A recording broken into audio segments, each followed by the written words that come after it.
प्रिय छात्रों, आज का हमारा यह e video lecture income tax subject के ऊपर है, जिसमें आज का हमारा टॉपिक इनकम कैलकुलेशन में काउंट होने वाले सेकंड पॉइंट जो आय है वो है इनकम फ्रॉम हाउस प्रॉपर्टी के ऊपर है। इनकम फ्रॉम हाउस प्रॉपर्टी का स्कोप क्या? कोई भी आय मकान संपत्ति से इनकम फ्रॉम हाउस प्रॉपर्टी में तभी कर योग्य होगी जब वह 3 शर्तें पूरी करता है।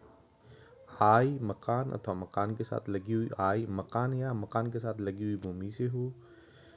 करदाता उस मकान का स्वामी होना चाहिए। करदाता का मकान प्रयोग स्वयं के व्यापार या पैसे के लिए न करे।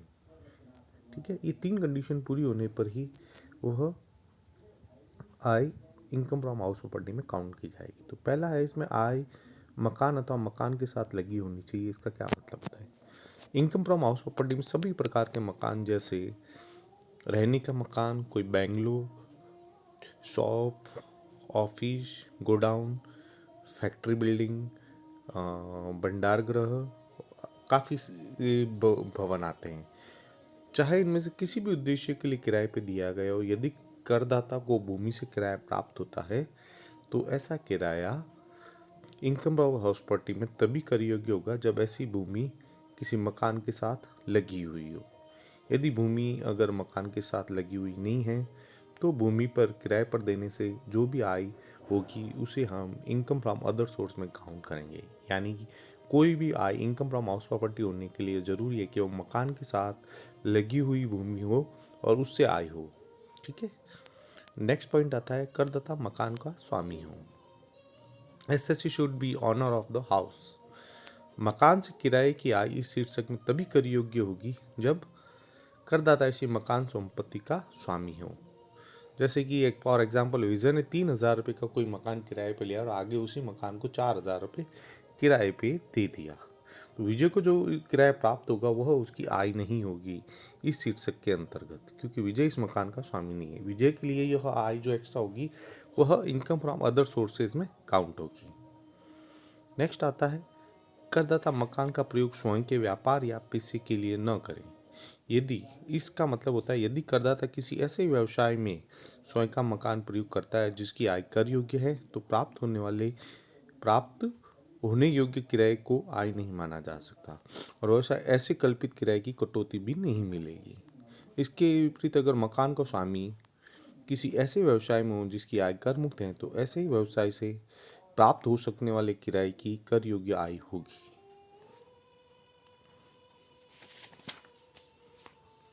नेक्स्ट आता है, मकान का स्वामित्व है मानी गई आय।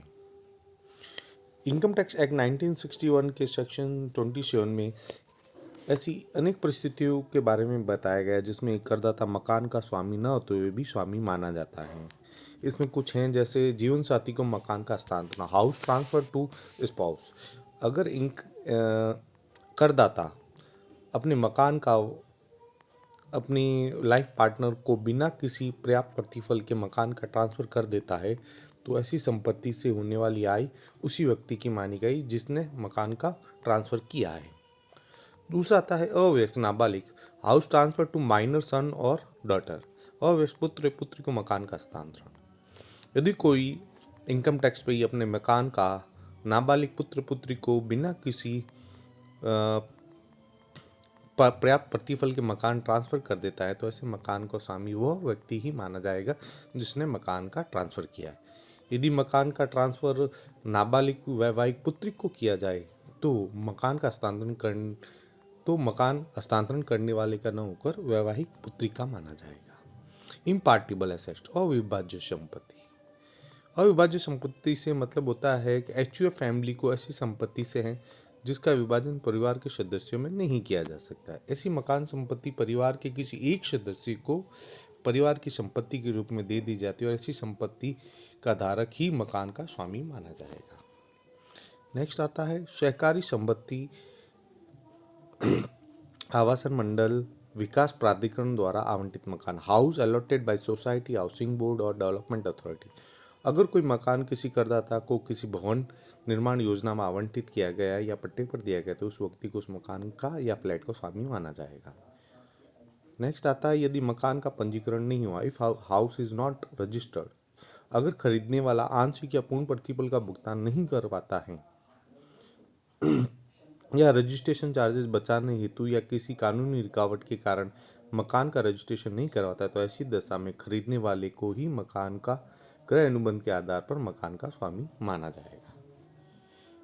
जब मकान को 12 वर्ष या अधिक अवधि के लिए पट्टे पर दिया जाए, अगर कोई मकान 12 वर्ष या उसके अधिक की अवधि के पट्टे पर प्राप्त किया गया, तो ऐसे मकान का स्वामी उस व्यक्ति को ही माना जाएगा जिसने मकान पट्टे पर प्राप्त किया है। नेक्स्ट आता है पट्टे या किराए पर ली गई भूमि पर बनाया गया मकान। House constructed on land obtained on lease और रेंट। अगर कोई व्यक्ति ने कोई भूमि पट्टे पर या तो किराए पर ली है और उसके ऊपर अगर वह कोई मकान बनवाता है, तो ऐसे मकान का स्वामी उस व्यक्ति को ही माना जाएगा जिसने की भूमि पट्टे पर लेकर मकान बनाया हो। ऋण अथवा गिरवी रखा हुआ मकान। House mortgage against any loan.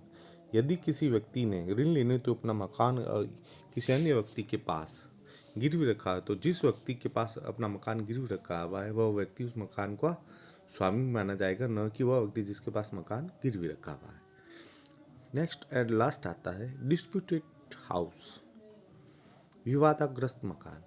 अगर कोई मकान स्वामित्व के संबंध में कोई विवाद चल रहा है कोर्ट में, तो ऐसे मकान का स्वामी उस व्यक्ति को माना जाएगा जो वास्तव में इस मकान का किराया प्राप्त कर रहा है।